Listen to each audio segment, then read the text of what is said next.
Football ലോകം കാത്തിരുന്നൊരു ആവേശ പോരാട്ടത്തിന് ടൊറോണ്ടോ സ്റ്റേഡിയം ഇന്ന് സാക്ഷ്യം വഹിച്ചു.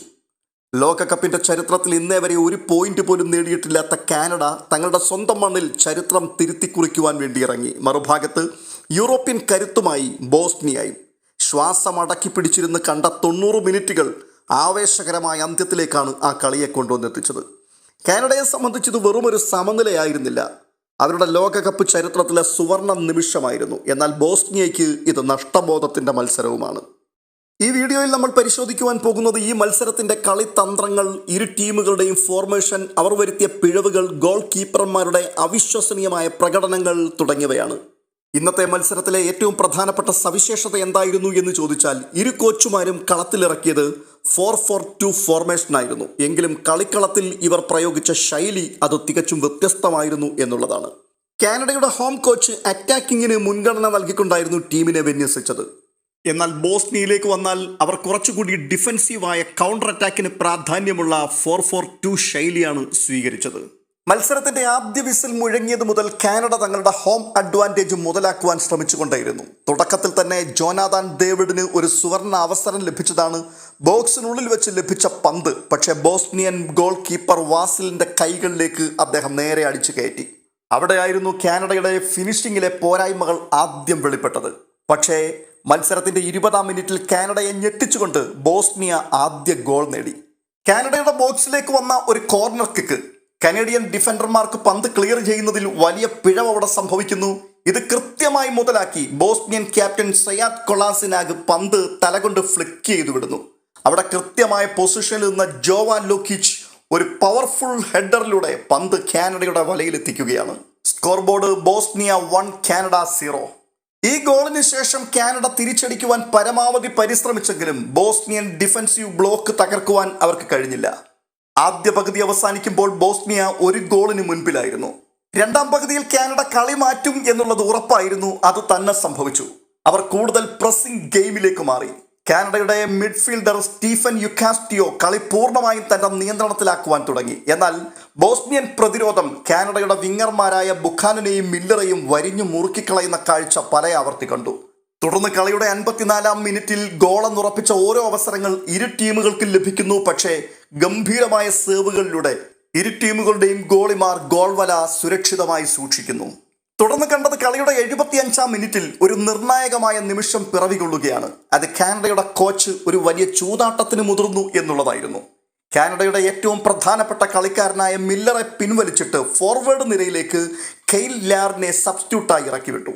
കാനഡയുടെ ഫുട്ബോൾ ചരിത്രം തന്നെ തിരുത്തിക്കുറിച്ചൊരു മാറ്റമായിരുന്നു അത്.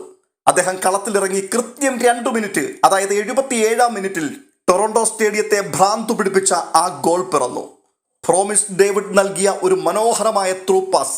ബോക്സിന്റെ വലതുഭാഗത്ത് പന്ത് സ്വീകരിച്ച കെയ്ൽ ലാറിൻ തന്റെ ശാരീരിക കരുത്തുകൊണ്ട് ബോസ്നിയൻ ഡിഫൻഡറെ മറികടക്കുന്നു. ഒട്ടും സമയം കളയാതെ താൻ വെട്ടിത്തിരിഞ്ഞ് ഗോൾ കീപ്പർ വാസിലിയെ കാഴ്ചക്കാരനാക്കി പന്ത് വലയുടെ കോർണറിലേക്ക് അടിച്ചു കയറ്റുന്നു.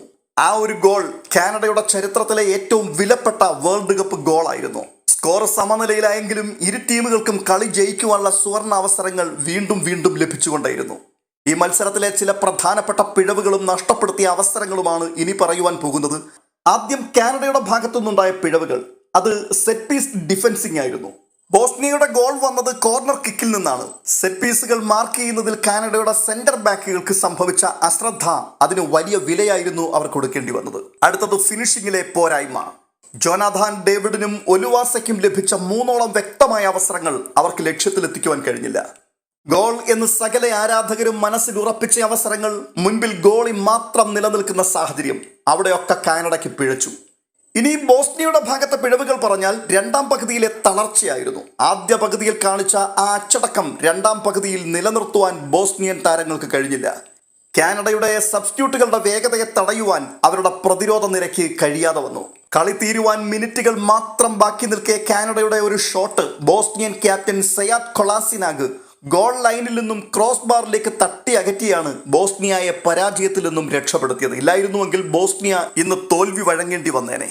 ഇന്നത്തെ മത്സരത്തിലെ യഥാർത്ഥ ഹീറോകൾ ഇരു ടീമുകളുടെയും ഗോൾ കീപ്പർമാരായിരുന്നു എന്നുള്ളത് ഇന്നത്തെ കളി കണ്ടവർക്ക് നിസ്സംശയം പറയുവാൻ കഴിയും. കാനഡയുടെ മാക്സിം ക്രപ്പോ ബോസ്നിയയുടെ അപകടകരമായ കൗണ്ടർ അറ്റാക്കുകളെ കൃത്യമായി തടഞ്ഞുകൊണ്ടേയിരുന്നു. ബോക്സിനുള്ളിൽ അദ്ദേഹത്തിന്റെ പൊസിഷനിങ് അത് വളരെ മികച്ചതായിരുന്നു. മറുഭാഗത്ത് ബോസ്നിയൻ കീപ്പർ നിക്കോള വാസ്ലി കാനഡയുടെ വിജയത്തിന്റെ മുൻപിൽ ശരിക്കും ഒരു വൻ മതിലായി അവതരിച്ചു കളഞ്ഞു. കാനഡ അടിച്ച 2 ലോങ് റേഞ്ച് ഷോട്ടുകൾ അദ്ദേഹം ഡൈവ് ചെയ്ത് രക്ഷപ്പെടുത്തിയത് മത്സരത്തിന്റെ ഹൈലൈറ്റ് ആയിരുന്നു. കെയ്ൻ ലാറിന് അടിച്ച ഗോളാകട്ടെ ഡിഫൻഡറുടെ കാലിൽ തട്ടി നേരിയ രീതിയിൽ ദിശ മാറിയതിനാലാണ് വാസിലിക്ക് തടുക്കുവാൻ കഴിയാതെ പോയത്. വ്യക്തിഗത മികവിൽ കാനഡയുടെ കെയ്ൻ ലാറിനും ബോസ്നിയയുടെ ക്യാപ്റ്റൻ സയാദ് കൊളാസിനാകും മറ്റ് കളിക്കാരെക്കാൾ ഒരു പടി മുൻപിൽ നിൽക്കുന്ന കാഴ്ചയും കാണുവാൻ കഴിഞ്ഞു. അവസാന വിസിൽ മുഴങ്ങുമ്പോൾ ഗ്രൂപ്പ് ബിയിലെ ഈ പോരാട്ടം ഓരോ ഗോൾ വീതം അടിച്ച് സമനിലയിൽ പിരിഞ്ഞു. കാനഡയെ സംബന്ധിച്ച് ഇത് തങ്ങളുടെ ഫിഫ വേൾഡ് കപ്പ് ചരിത്രത്തിലെ ആദ്യത്തെ പോയിന്റാണ് എന്നുള്ളത് എടുത്തു പറയേണ്ട കാര്യമാണ്. ഹോം ഗ്രൗണ്ടിൽ അവർ പുതിയൊരു ചരിത്രം എഴുതി ചേർത്തിരിക്കുന്നു. ബോസ്നിയാകട്ടെ മികച്ച കളി പുറത്തെടുത്തിട്ടും കയ്യിലിരുന്ന വിജയം കളഞ്ഞു കുളിച്ചു എന്നുള്ളതിന്റെ നിരാശയിലാണ് കളം വിട്ടുപോകുന്നത്. അതുകൊണ്ട് തന്നെ ഗ്രൂപ്പിലെ ഇനി അടുത്ത മത്സരങ്ങൾ ഇരു ടീമുകൾക്കും നിർണായകമായിരിക്കും. കാനഡയുടെ ചരിത്രപരമായ ഈ പോയിന്റ് നേട്ടത്തെക്കുറിച്ച് നിങ്ങൾക്ക് എന്താണ് അഭിപ്രായമുള്ളത്? കാനഡ അടുത്ത റൗണ്ടിലേക്ക് യോഗ്യത നേടുവാൻ സാധ്യതയുണ്ടോ? ഇന്നത്തെ കളി കണ്ടിട്ട് നിങ്ങൾക്ക് എന്താണ് തോന്നുന്നത്? നിങ്ങളുടെ അഭിപ്രായങ്ങൾ കമന്റ് ചെയ്യുക. ഈ വീഡിയോ നിങ്ങൾക്ക് ഇഷ്ടപ്പെട്ടെങ്കിൽ തീർച്ചയായിട്ടും ലൈക്ക് ചെയ്യുക, മറ്റുള്ളവരിലേക്ക് ഷെയർ ചെയ്യുക. ഫുട്ബോൾ ലോകത്തെ ഇതുപോലെയുള്ള കൃത്യമായ വിശകലനങ്ങൾക്ക് വേണ്ടി ചാനൽ ഇപ്പോൾ തന്നെ സബ്സ്ക്രൈബ് ചെയ്യുക. അടുത്ത വീഡിയോയുമായി വീണ്ടും കാണാം. അതുവരേക്കും ബൈ ബൈ.